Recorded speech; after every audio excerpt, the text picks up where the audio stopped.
हनुमान जी ने कहा खबरदार, दोबारा मत कह देना मैं रावण का भाई। अब तुम रावण के भाई नहीं, अब तुम मेरे भाई हो, क्योंकि तू भी वैष्णव है और मैं भी वैष्णव हूँ। और वैष्णव वैष्णव माने साधु साधु आपस में भाई होते हैं। तू भी राम भक्त, मैं भी राम भक्त, भक्त भक्त आपस में भाई होते हैं। आज से तू मेरा भाई, मैं तेरा भाई। अंतर इतना है, तूने माँ का दर्शन किया, पिता का नहीं, और मैंने पिता का दर्शन किया है, माँ का नहीं किया। आज तू मुझे मेरी माँ से मिला दे, मैं तुझे जवान दे रहा हूँ, वचन दे रहा हूँ कि मैं तुझे पिता श्री राम से मिला। और अब हनुमान जी ने कहा भाई विभीषण, ये तो बता, इस राक्षस नगरी में, लंका में तू अपने भक्ति भजन का निर्वाह कैसे करता, वैष्णव आचरण की सुरक्षा कैसे करता। विभीषण रो पड़े, बोले क्या बतावें हनुमान जी, जैसे 32 दांतों के बीच में जीभ रहती है ना, ऐसे मैं लंका में रहता। हनुमान जी कहने लगे भाई भगवान की बड़ी कृपा तेरे ऊपर है, बड़ा अच्छा स्थान हनुमान जी ने कहा कि तुझे भगवान ने रहने के लिए दिया है, बड़ी कृपा है भगवान की तेरे ऊपर। विभीषण ने कहा एक बात बताओ महाराज, मेरा मजाक बनाने आए हो या मेरा दुख घटाने आए हो? हनुमान जी ने कहा मैं क्या मजाक कर रहा हूं। बोले और क्या? कह रहे बहुत बढ़िया स्थान दिया भगवान ने, ये बढ़िया स्थान है महाराज। 32 दांतों के बीच में जीभ कैसे रहते, जरा सा इधर उधर हो जाए तो जीभ को दांत काट देते हैं।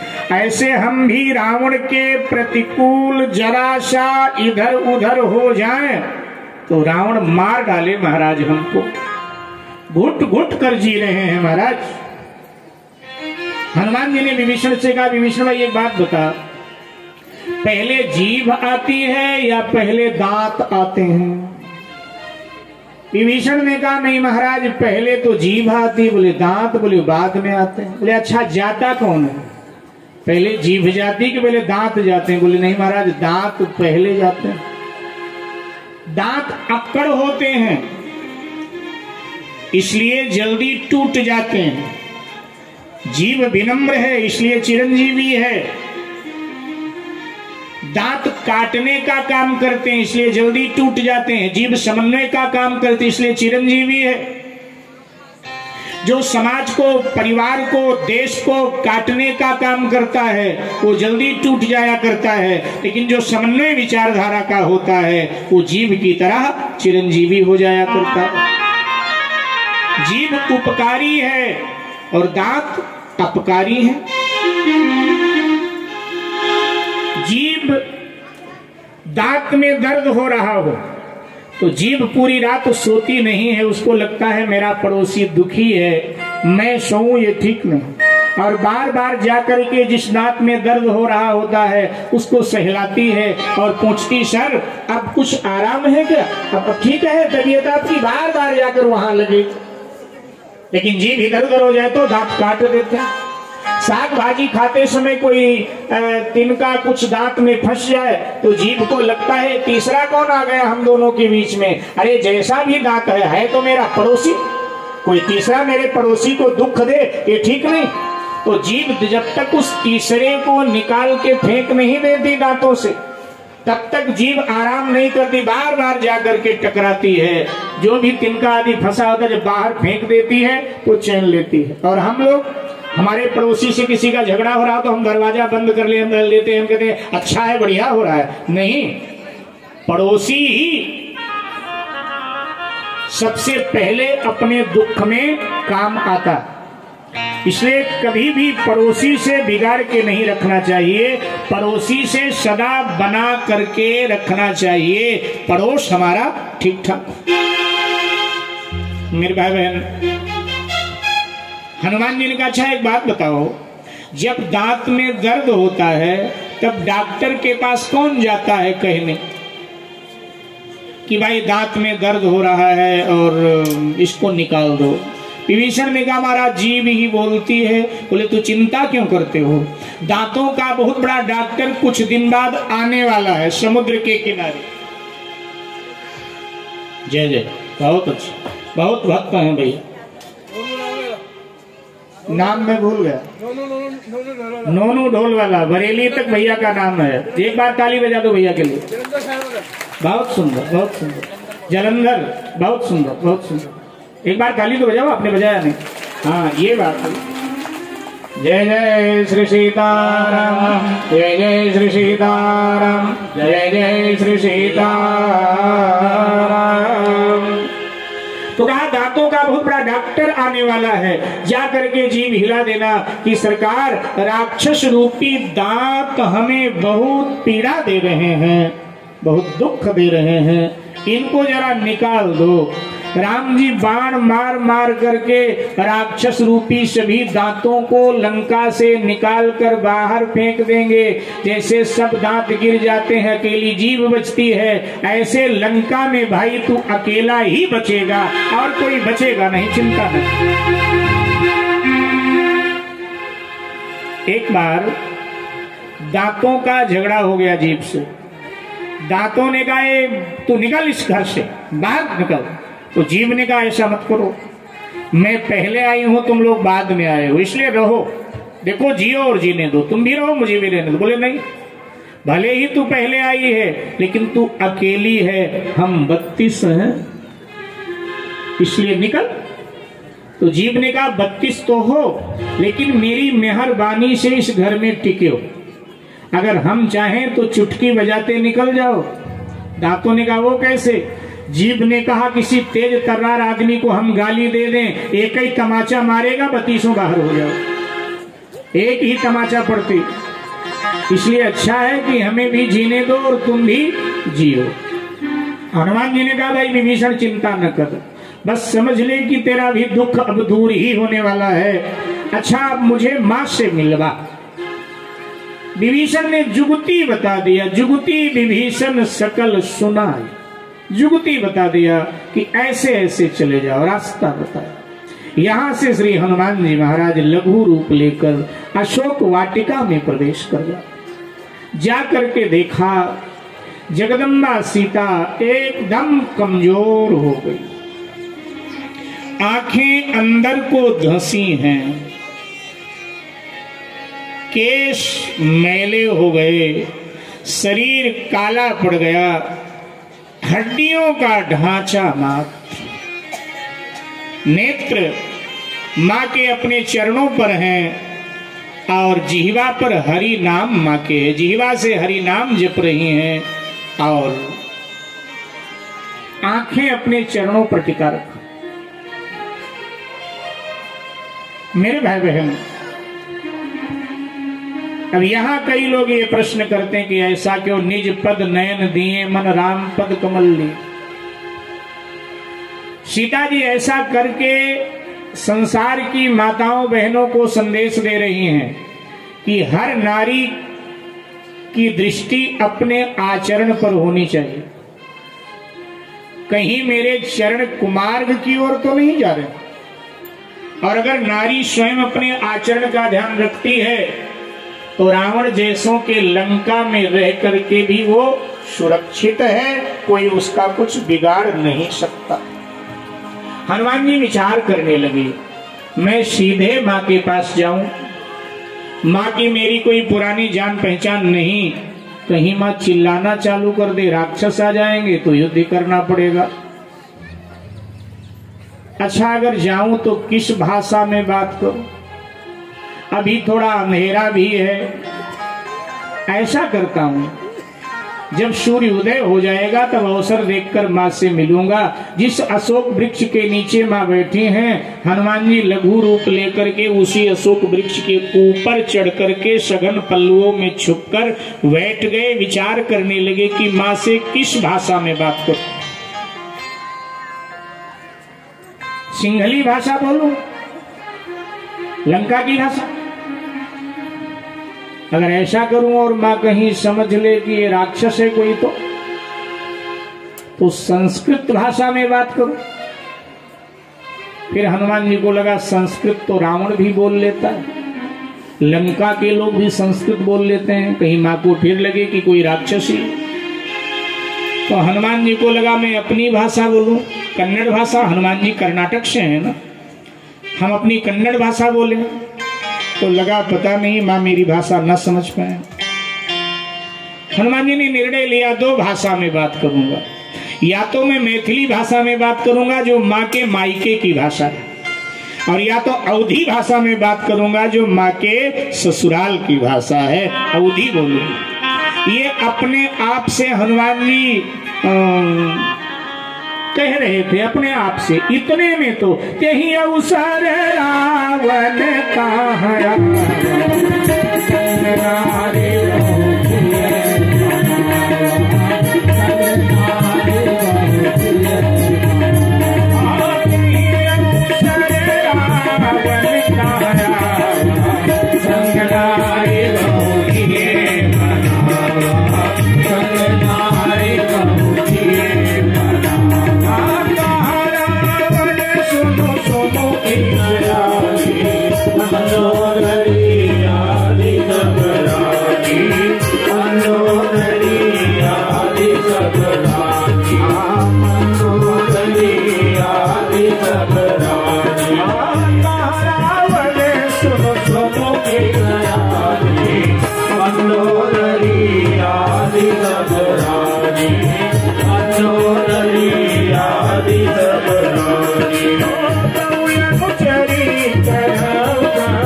भजन एकादशी से प्रारंभ करें कि नवरात्रि से।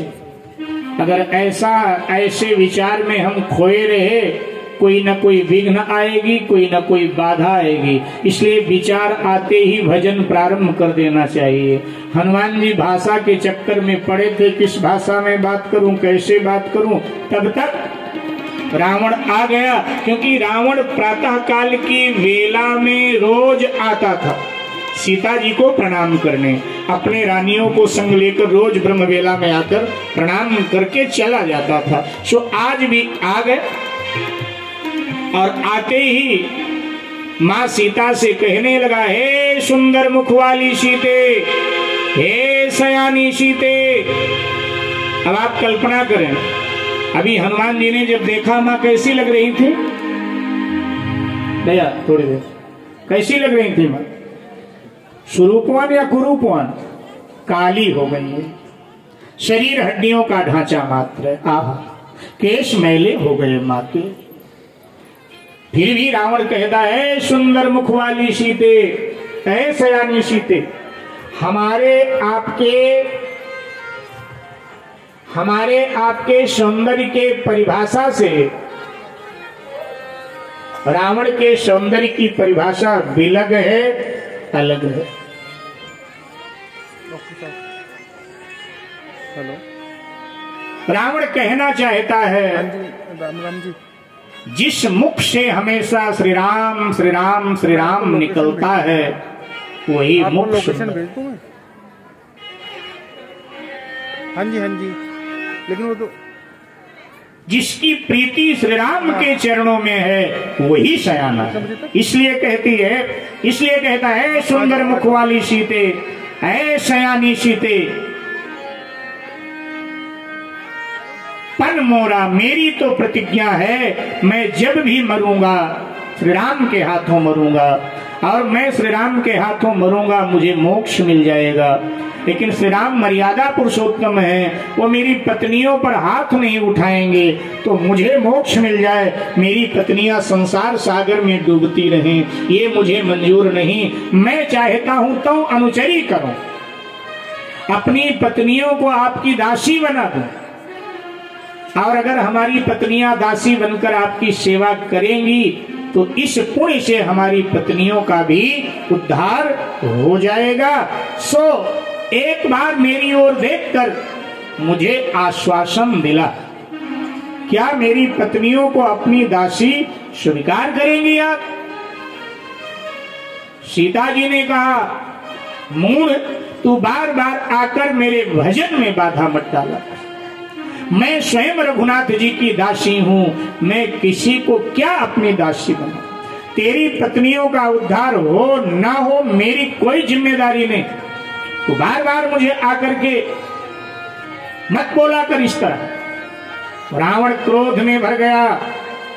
रावण ने तलवार निकाला और जब रावण ने तलवार निकाला, सीता जी ने तिनका हाथ में ले लिया और तिनका को बीच में करके रावण से बात करने लगे। कई लोग कहते हैं तलवार के आगे तिनका,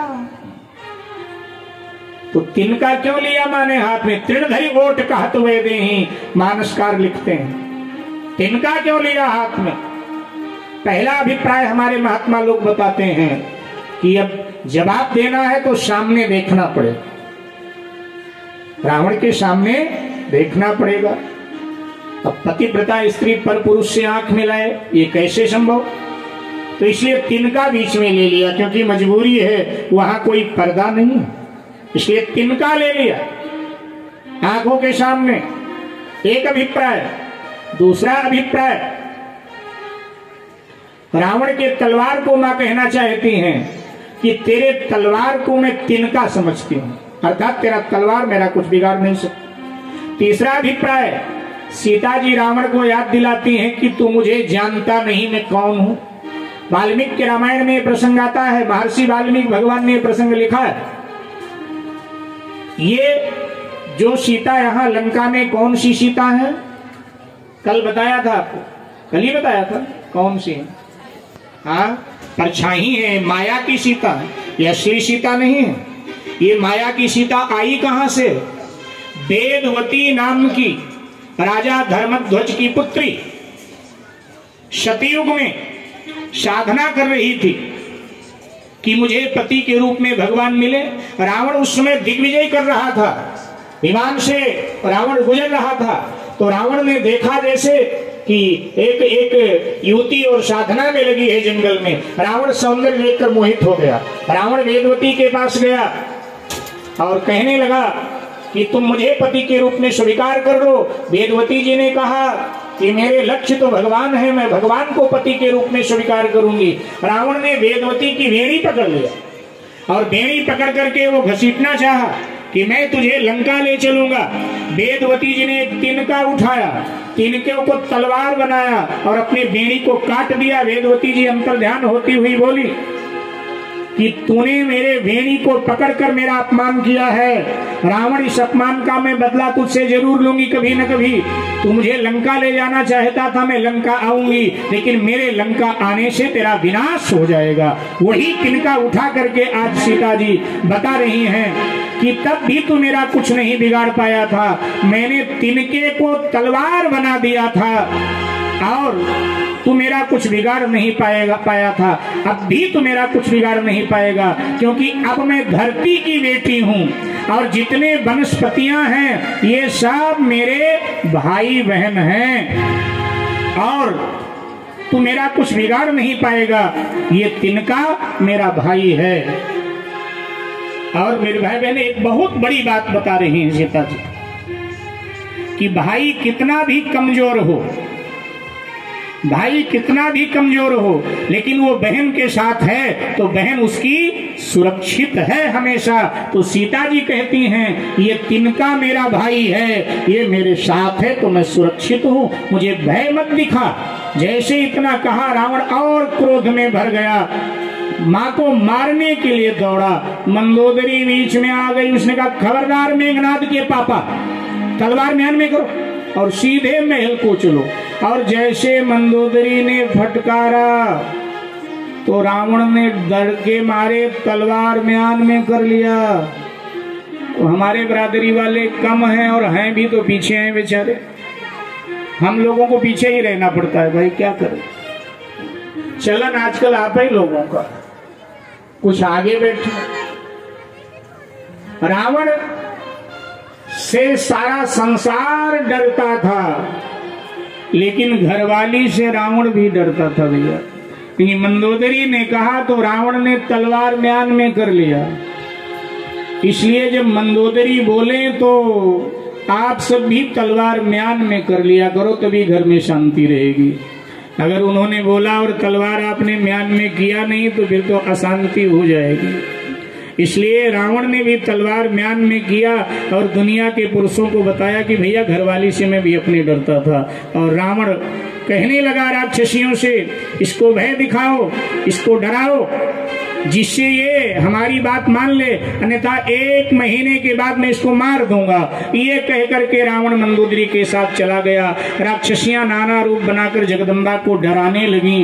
अब हनुमान जी को लगता है कि मैं नीचे कूदूं, राक्षसियों के सर पकड़कर आपस में लड़ा दूं, नारियल की तरह फोड़ डालूं, लेकिन फिर लगता है कि ये आदेश भगवान ने नहीं दिया था, क्या करूं।